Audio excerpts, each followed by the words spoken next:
so much for clicking on the video. My name is Leah, and let's recap and review. I think this is the final episode of Chimp Crazy. This is episode 4.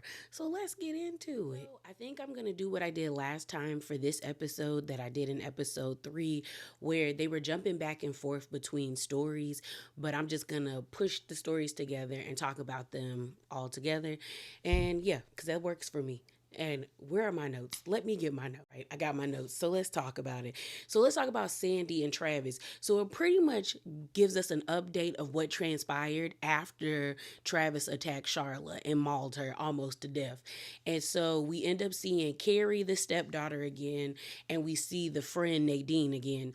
So they pick us up where we left off, where we're at the scene of the attack. You can hear Sandy's audio of like the 911 call. She's screaming, she's upset, she can't believe what happened.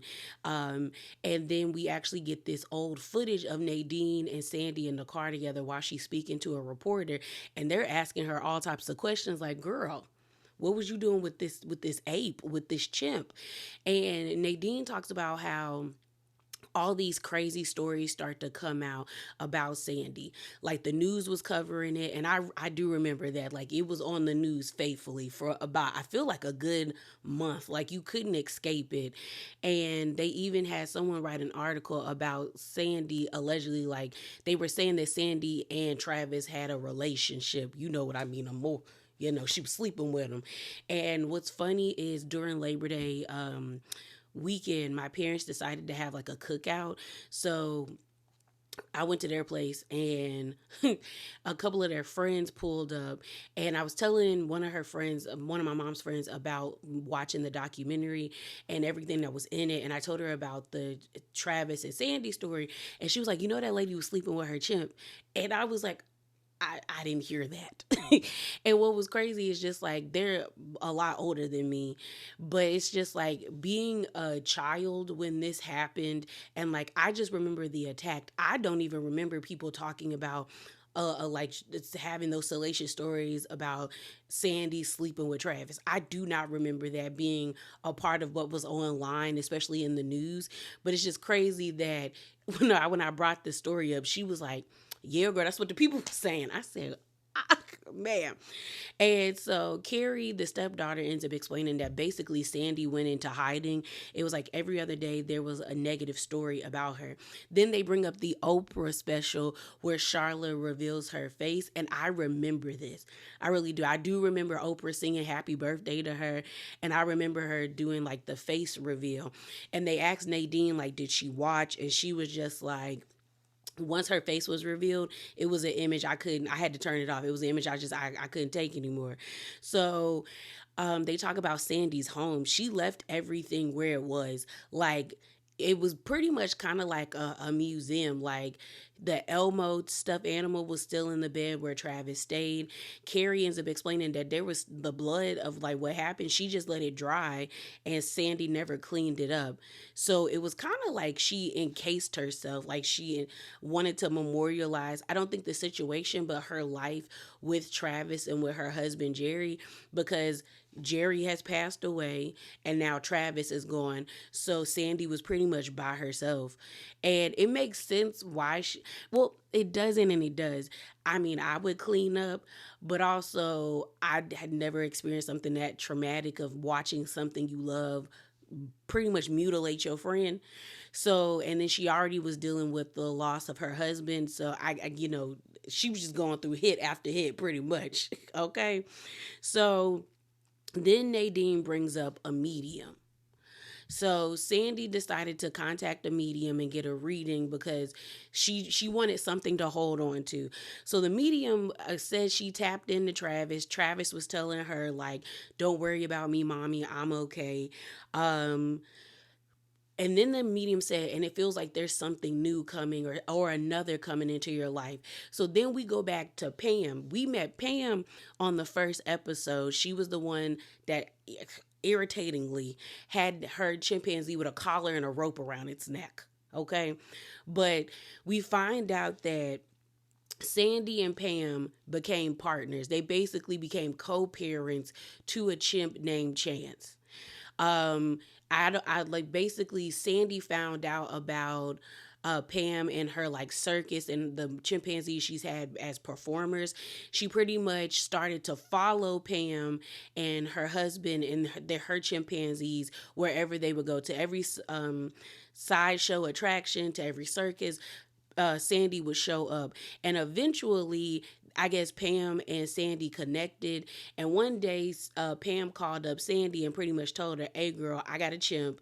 Um, he's in danger of getting taken away from his owner because they don't have the correct permits.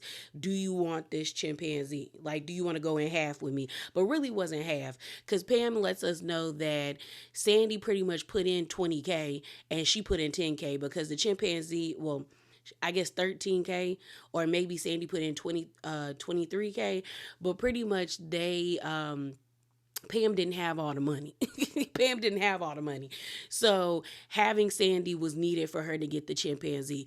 And we end up meeting Chance. That's who we saw on episode 1, who was like freaking out when he was watching the monkey on the TV. And so Sandy and Chance, she actually named the monkey Chance, giving him a second chance. So she fell in love with Chance. Pam fell in love with Chance as well. She even talked about how the day that they got him, Sandy wanted Chance to sleep in the bed with her, but he kept getting out of the bed to get in bed with Pam. And Pam was like, because he knew I was his mama. I said, girl, he had a mother. Y'all kidnapped him from him. Okay, because that's the part that I just don't understand. I just don't understand. And Carrie brings up how she was just like, after all of this, I just didn't understand why she would get another chimp. It's like, you just had one that mauled your friend almost to death. Like, why do you want another chimp? We even see Sandy having like a interview with one of the news stations, and the guy was like, with all that has happened, would you like, don't you think it's not right that people own chimpanzees?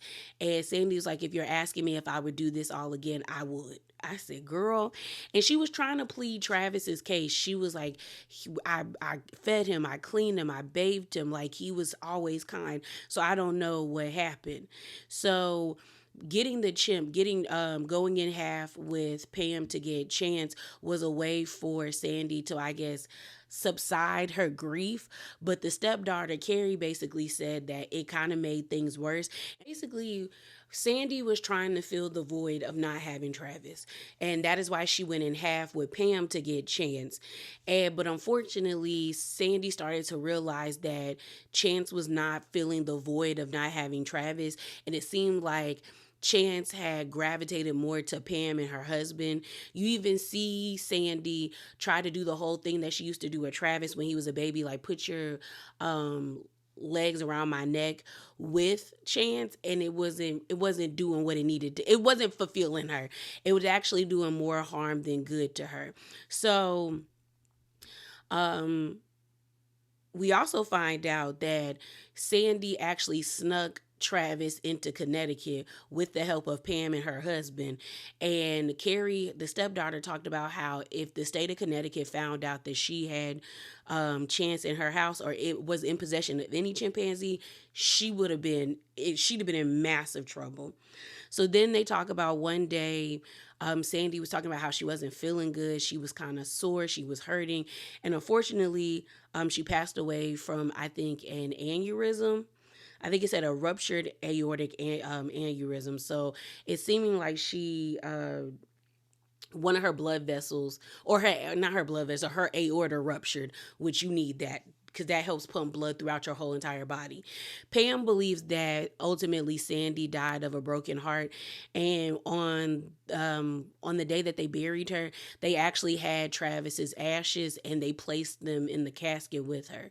And Pam was just like, when your chimpanzee passes away, a piece of you actually passes away. We end up spending more time with Pam, where she pretty much lets us know she don't really see it for Peter the same way Tonia don't see it for Peter. She she also believes that like taking these animals who are used for like entertainment purposes, like in movies or on sideshows and stuff, you're ultimately taking like their fun and joy away. Like when you retire an old person and they'll die. She was just kind of like, we humanize these chimps. And I was like, you didn't humanize anything. Like, that's the lens that you have. At the end of the day, they are chimpanzees. They are an animal. It can't communicate with you. It can communicate with you, but it can't do it on the level of a human. So stop comparing them to humans. Like, you do a disservice to humans as well as them, because I feel like if you believe in animals as a human, you won't take care of them the way that they need to be taken care of as an actual like animal, because then you'll start feeling bad for doing things that is going to help them. So she also talks about how, like, I treat my chimps like prima donnas.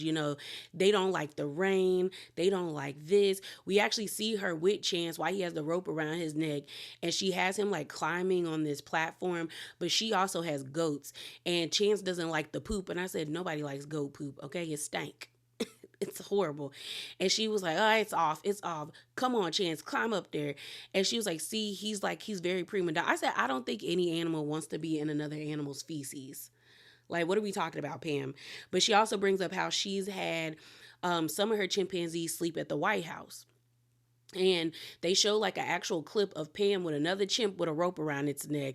And we end up seeing Tracy Nixon, President Nixon's daughter, in the audience watching the chimpanzees perform, or the chimpanzee perform. So she's like, they just don't know what they're doing. She was like, and then she kept saying they enjoy it. And I'm like, how do you know they enjoy it? She said, if you ask Chance, he'll tell you he loves it. I said, Chance can't speak. Maybe if you taught him how to sign, but even with signing, he probably can't give you coherent sentences like that. But I was like, how do you know he enjoys you with tying a rope around his neck and forcing him to perform like a circus show? And then we find out that he's like living in a shed. Like, we find out that Pam doesn't allow the animals to sleep in her house anymore. Like, they sleep in this like shed, but it looks like it might be a little bit bigger, but they did not allow the film crew to go in there. But it looks like he has another room, like a cage in the shed. Now, mind you, I've seen that before. I've actually gotten the opportunity to go with like USDA like inspectors to like these types of facilities. So I'm gonna give her the benefit of the doubt. It might be bigger on the inside, because I've been bamboozled before too. I remember we pulled up to somebody's house and I was like, monkeys live here? And when we went into the backyard, the lady had a huge complex, and it wasn't chimpanzees, but it was like New World monkeys. So they're a lot smaller. And most of the animals that she got were like for rehabilitation. Like, it was from people who illegally had them. She had like capuchins. She had the really small, I don't think they're called spider monkeys, but very small ones where like a police officer had this one like in its house. Another monkey she had, someone had bought a house and just left their monkey in the garage. And when the realtor came over to show the house, when they pulled up the garage, the monkey darted out. So she wasn't a part of the whole like purchasing and buying exotic pets. She was actually very much against that. I got a lecture about it. So, I mean, it can be done, but I'm just looking at Pam like, I don't know, girl. Cause the whole like he enjoys it. You can ask Chance. I'm like, Chance can't speak. So how you know Chance likes it? So the next scene we have of Pam is it's Chance's funeral. I said, girl, they're at some restaurant. A bunch of people are there. So it looks like,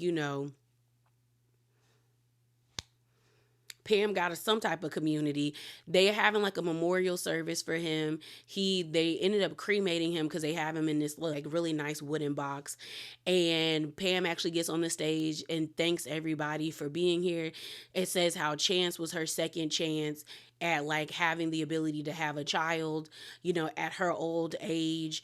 And she's just so grateful for him. But I was like, you're so grateful for him, but then we see you out in the parking lot, begging for another chimp. Talking about, if there's somebody out there that needs a chimp, a chimp that needs love, I'll love it forever. Just call me. So did Chance really mean something to you if you're going to go, like, you're not even seeming like taking like more time to grieve for real, the loss of Chance, if you already petitioning the people to give you a new chimpanzee. But then we also find out that Pam got three other chimps, and they're like full grown adult chimps. And the sad thing about it is like, at the end of the episode, they did a montage of all of the chimpanzees that were featured in the documentary that passed away, and they all have died of pretty young ages. After finding out that chimpanzees are normally live at, like, out in the wild to be like 40 and 30, like 39 years old, and Chance died at 15, that's young. Like, because the way she had described it is that, like, Chance was playing and all of a sudden he killed over. So Pam thinks maybe he had like a brain aneurysm. I said maybe he had a heart attack because y'all are feeding him coffee and tea and donuts. Like, ugh, I don't understand. I don't understand. But the other chimps, I was like, maybe y'all need to do a documentary, or somebody need to call Peter to get them out of that. Because she introduced us to the other chimps, and they're like in, like, pretty much like outside dog cages. If you know what I mean, like, it's the fencing with the top cover. They got maybe one or two platforms, and I'm like, that's not enough room for them. I don't even own those things, and I know that's not enough room for them. You got one of the chimps, I think she called him Ricky. He started wilding out. You see him run back and forth in the fenced-in cage, and like, he hit that cage so hard it like ricocheted. And I'm like, that's because it's fencing. It's not like metal bars. I'm like, why do you think this is okay?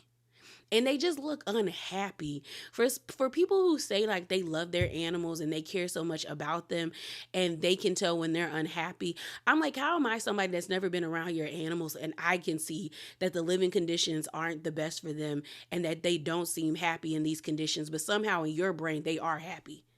Crazy. Let's talk about Tonia. When I tell you the opening of this episode made me uncomfortable and it weirded me out, she's just laying in the bed with this harsh makeup on and that thick mascara, just swallowing, just like, and I'm confused. I'm like, why are y'all zooming in on her face like that? We then hear like a voiceover of her talking about Tonka while they're showing what's it called? King Kong. Like, I don't know what version of King Kong it was. Maybe it was like the 70s version of King Kong, because like the green screen looked a mess and you could tell it was like, it just, but it's King Kong when I don't know what they call the female character, but he has the female character, and like he's purposely pushing her into the waterfall so she can get wet. Then he drops her in the water, so now she's like drenched in wet, and so he's blowing her off, and then all of a sudden she starts to go like she's loving it, and I'm free. I'm uncomfortable. Okay, I am uncomfortable and I don't like it. Okay, fix it. So Tanya just starts talking about Tonka, how she'll do anything for Tonka. Like, she would even leave her husband for Tonka because Tonka and her had a bond that was unmatched. I said, if I was your husband, I would leave you. Like, girl, what? So then we get this like video footage from Tanya's phone. We're back into her house, and all of a sudden the police is there. There's like several different cars, and it's pretty much PETA. They knocking on the door. They're like, Tanya, open the door, we're here, da da da da da. And Tanya's like freaking out. She ends up calling Dwayne, the proxy director. So he's on the phone, and he's like, oh crap. And he was like, Tanya's like, someone snitched on us. And Dwayne's eyes just get big, like, oh God. And she was like, someone recorded their conversation and gave it to PETA, and now they're here to get Tonka. So Dwayne's like, I'm coming. So he pulls up to the house, and they didn't get Tonka that day when we end up seeing the footage of the police outside her house, but they coming back the next day while Dwayne gets there, Tanya's like, he was like, "Are you gonna leave? Like, what's going on?" She's like, "No, I got like an appointment to get lip fillers at 4:15." And Dwayne's like, "What?" And she was like, "I'm on my way. I'm on my way." So Tanya's telling Dwayne on the phone like she is planning to move Tonka. Like she's like, "I'm just gonna move him," and Dwayne's like, "Tanya, don't do nothing stupid." So then we actually see Dwayne at a gas station and they pretty much wiring him up. They have like him mic'd with a fake camera and he goes into Tanya's house. You could tell that Tanya is like distraught. Justin, her son, even kind of looks upset, but I don't know if he's not if he's upset because his mom is upset or if he's actually upset because they're taking Tonka. But he's not really saying much. Um T- like Tanya's on the couch talking about, I need to know who snitched. I got to figure out who snitched. So then they actually go down in the basement to see Tonka, and like you hear Tanya be like, "I think I'm just gonna take him and run."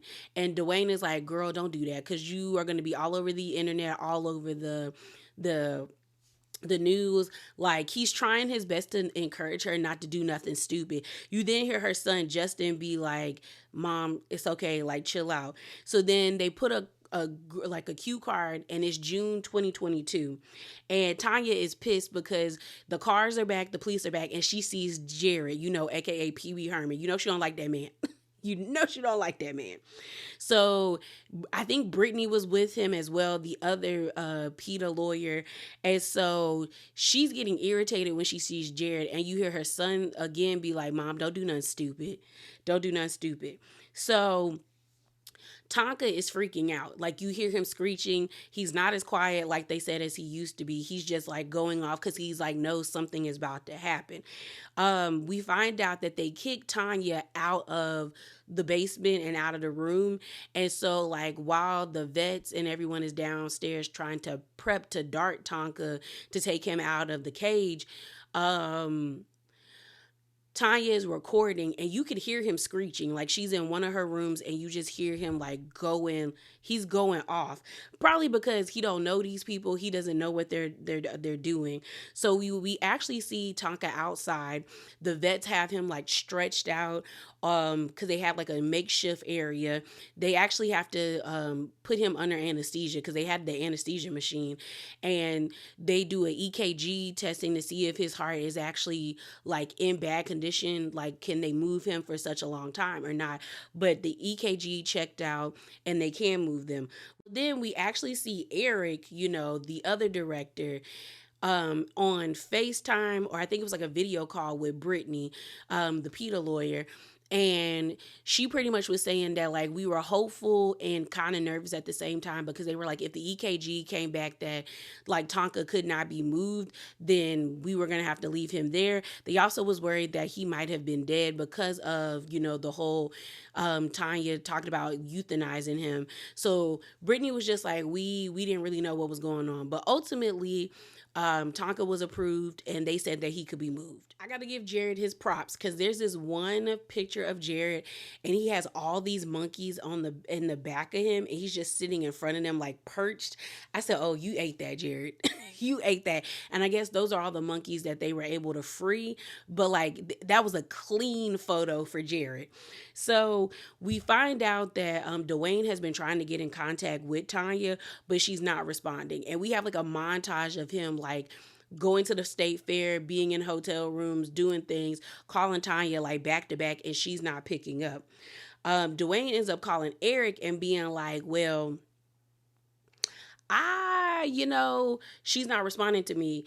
And Eric's like, "Do you think she know we turned her in?" And then Dwayne's like, "You didn't see the Rolling Stones article?" And Eric's like, "What Rolling Stones article?" So then we end up getting like a story cover of Tanya, and it was covered by a journalist by the name of Cheyenne. And in that, she did some digging and she put in the article about how Eric is the guy that made Tiger King. And you know that pretty much Tanya didn't know that because a lot of people stay clear of Eric because of how crazy the Tiger King was and how it put a bad spotlight on the exotic industry in America, as well as expose how it's unethical. So they're just kind of like, yeah, stay away from Eric.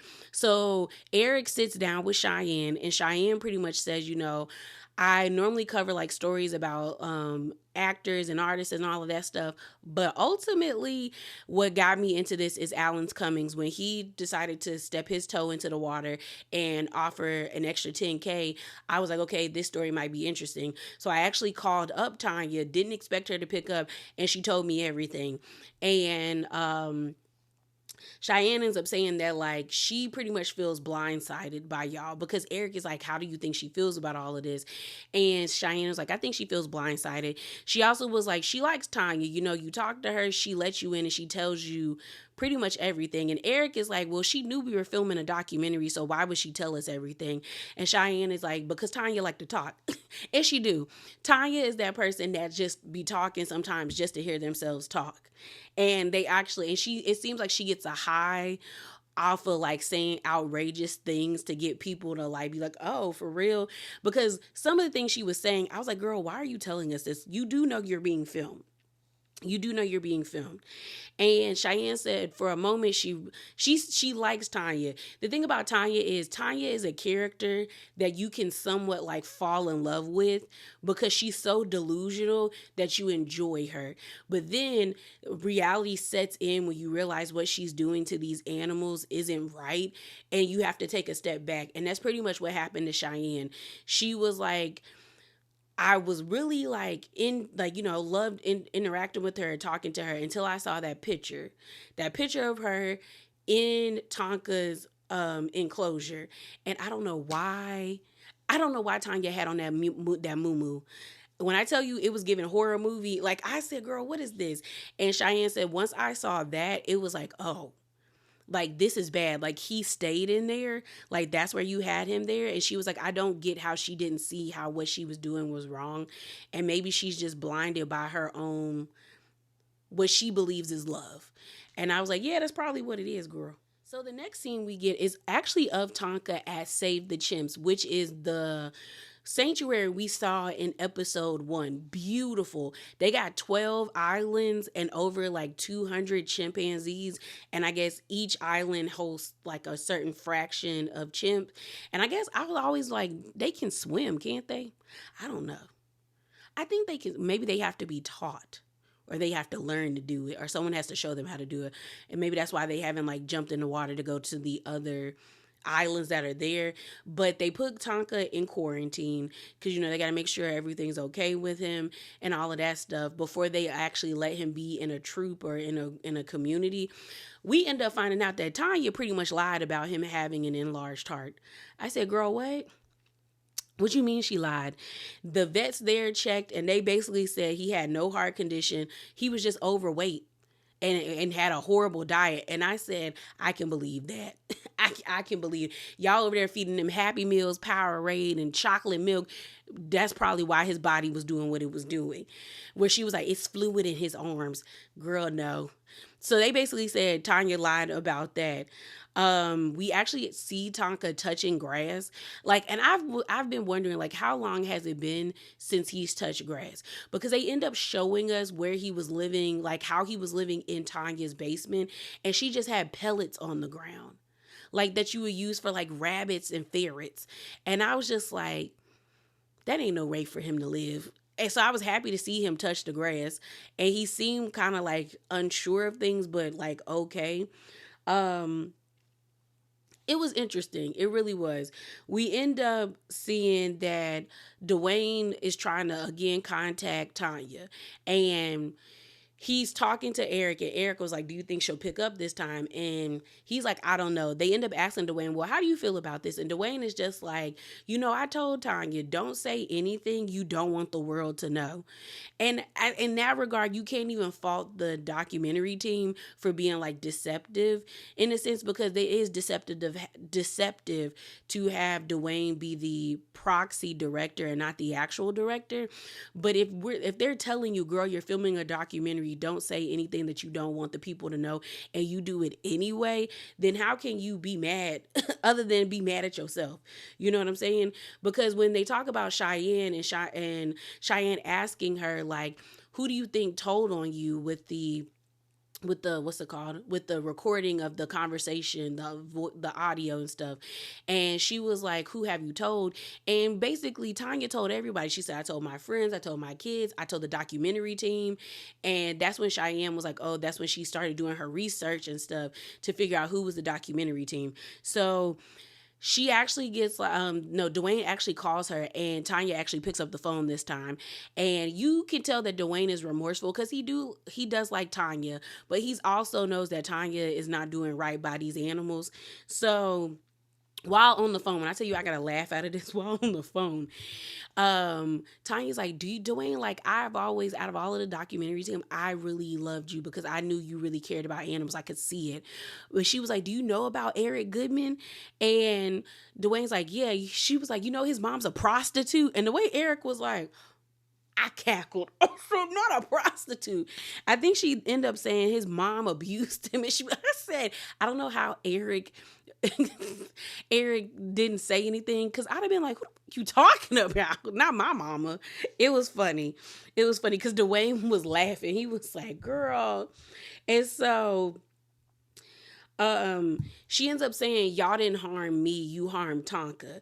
Tonka's not happy, you know, he's not happy there. She ends up sending a picture of Tonka while he's at the rescue center to Dwayne. And I mean, like, I can't tell if Tonka's sad or happy because he always looks sad to me.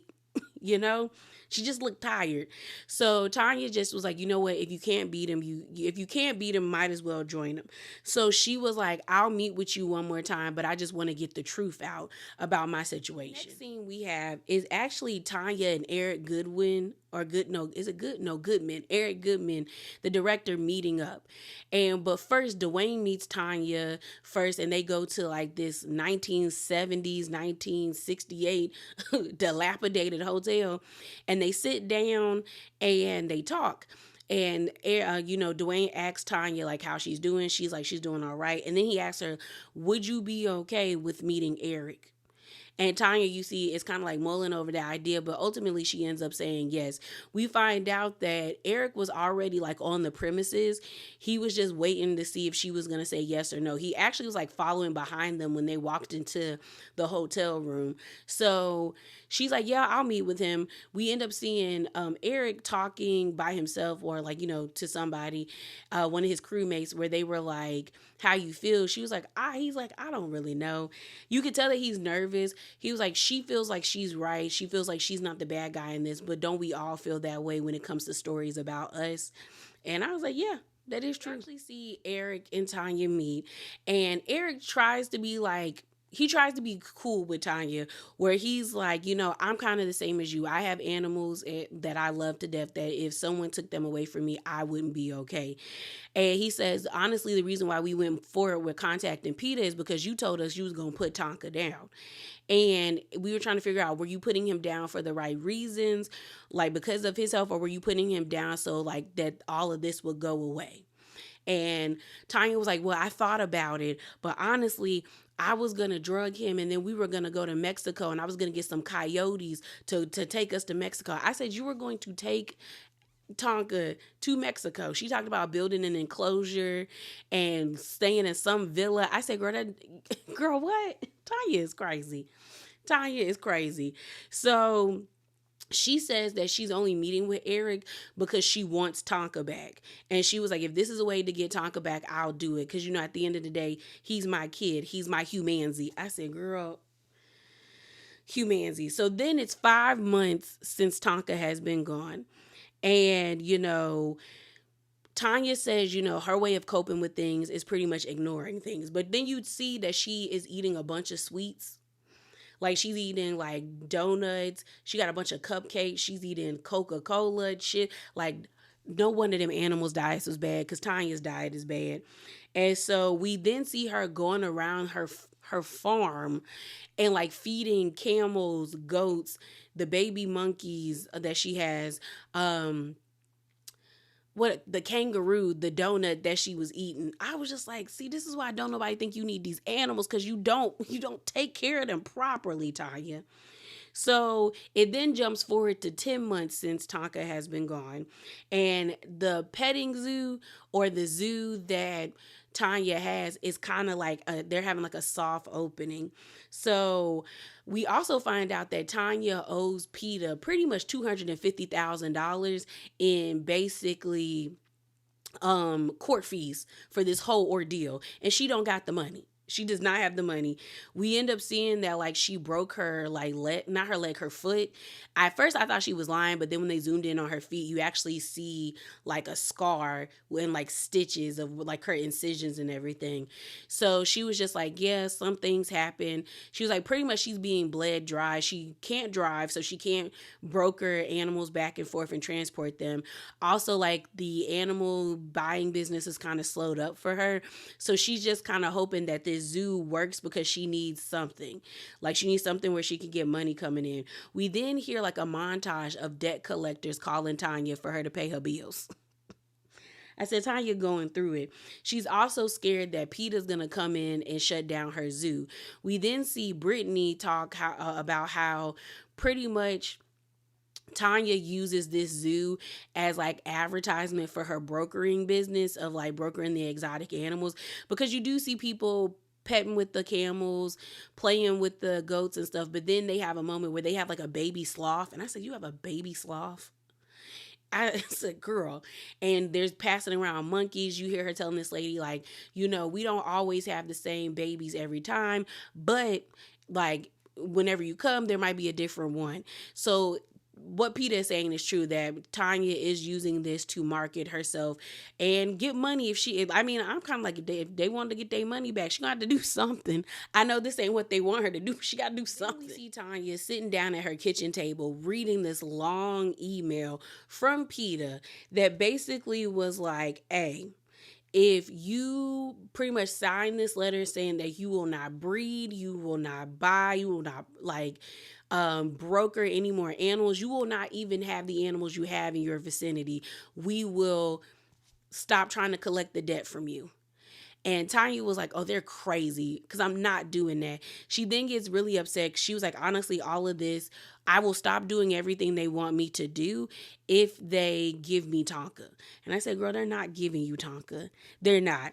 You then have Eric asking Jared, like, y'all do know, like, she ain't got no money. Like, are y'all really okay with, like, taking a quarter of, like, $1 million from her? And Jared is like, that's not our intent. Because honestly, ultimately, that money is going to go into the funds for us to keep fighting. But we can't allow her to keep doing what she's doing. And I said, that is your intent. You want to have her destitute and broke so she doesn't have the ability to purchase more animals. And that's the thing about PETA. I feel like PETA likes to act like what they do isn't harmful to humans. And I'm not saying that what Tanya did is right, because I don't agree with it. I don't. But I rather you just admit that that's what you're trying to do than hide it in the guise of like, oh, that money's going to go back into us so we can keep fighting for these animals.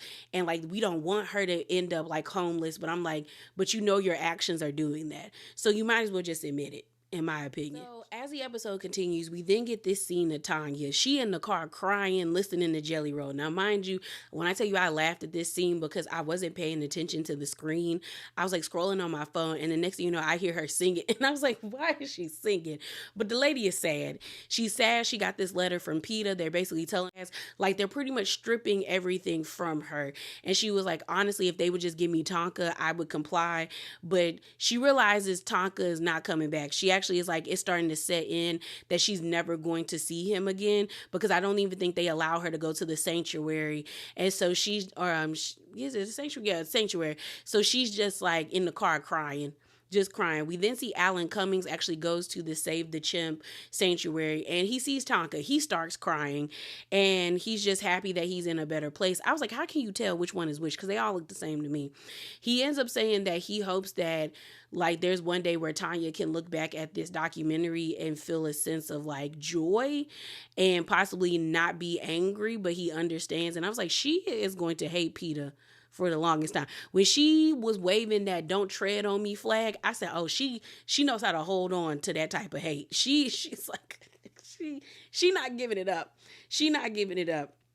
So we then get this scene of Dwayne on the phone, and it's Tonia, and she's like, "I effed up, I effed up, I effed up." And he's like, "Whoa, whoa, whoa, what's wrong?" And we end up hearing her say that she got into an enclosure with a adult chimpanzee. So they pull up to Tanya's house. They're like, "Tonia, like, how you doing? Like, what's going on?" And she sits down. She has like her hand is bandaged. She's walking extremely slow. Like you can tell she's hurt. We find out that she has bite like marks on her leg and possibly her back. Her fingers almost got taken off, and there's a piece of her ear missing. So she tells us that she was going to go kick it with one of her friends, and when she got into the enclosure with their adult chimpanzee, he went off on her and it started to attack her. She didn't want to end up like Charla, so she turned her back to the animal, and that's how she got bit on the leg and on the back. And she said once her friend got involved and they got him to calm down and like got the animal to chill, she basically rushed to the hospital with her ear so that they could reattach it. I said, Lord have mercy. Tanya, why would you do that? Why would you do that? So we also found out that the animal, like the chimp, dislocated her shoulder. I said, girl, he messed you up good. She says she has nightmares. Like every time she goes to sleep, she remembers what happened to her. But in all honesty, she would still get chimpanzees even though she got attacked. I said, that's why people think you crazy. That's why I think you crazy. So, and this part wasn't even the animal's fault, because why are you going in there with them? You know that animal could beat you down. So why are you going in there with them? We never saw you get into the cage with Tonka. Well, that doesn't mean you didn't do it, but we never saw you do that on camera. So why would you be so comfortable doing it with somebody else's chimpanzee? I don't know, Tanya. So she then talks about, and this is when the episode starts winding down, where she ends up saying that she wants to purchase an island the same way they do at Save the Chimps. So in her area, land, I think it's like Lake Ozark, there's actually an island, and they do an aerial shot, and it looks like there's a house there. So somebody used to live there, and it's up for sale. And what she wants to do is, it's crazy. She wants to, I guess, get some chimpanzees, some baboons, like a gorilla or an orangutan, or have like basically, she wants to call it Tonka Safari, where the animals just roam on the island and they can come into the house when they want to. They can leave if they want to, but like, she just wants them to roam free. But I feel like things started to register for Tanya that she sounded crazy, because then she's like, I don't know, maybe just chimps. But she was like, all I know is like, that's where I want to be. But she sounded crazy. And I feel like she started to realize she don't sound that great. She don't sound great. And I said, girl, you almost got killed. Like, had that person not been able to calm their chimpanzee down, you might have ended up like Charlotte, if not worse, because Charlotte is, I think, still alive. You could have been killed. So I don't understand why you think this is cool. Don't get it. So she ends up well, no, I think that's where it ends. Yeah, the episode ends up ending right there, where we see her like waving the "Don't Tread on Me" flag, and then the screen goes black, and they pretty much say that there's still no federal law banning people from owning chimpanzees in the U.S., as well as the wildlife exotic black market is pretty much forcing chimpanzees into extinction. It's like pushing them closer and closer. And I'm like, for these people to say they love these animals, they love them so much, you're actually actively harming them and like pushing them forward into extinction. That makes no sense to me. And then they do the montage of all of these chimpanzees that passed away at very young ages, once you realize chimpanzees are supposed to live to be 40. You know, they had one that was 27. I don't remember Connor, but they showed Connor. I don't remember Connor. But you had Travis passed away at 14. Well, Travis got taken up out of here at 14. I think Buck was 17, and then Chance was 15. So they were still like very young. And because of how people were raising them or putting them in these environments, they got clapped. So What are we doing? So yeah, y'all, that is it. That is all. As always, remember to be bravely authentic. And thank you for watching. I appreciate all the comments and commentary y'all had down in the comments below. I enjoy reading your comments. So yeah, I'm out, y'all. Deuces.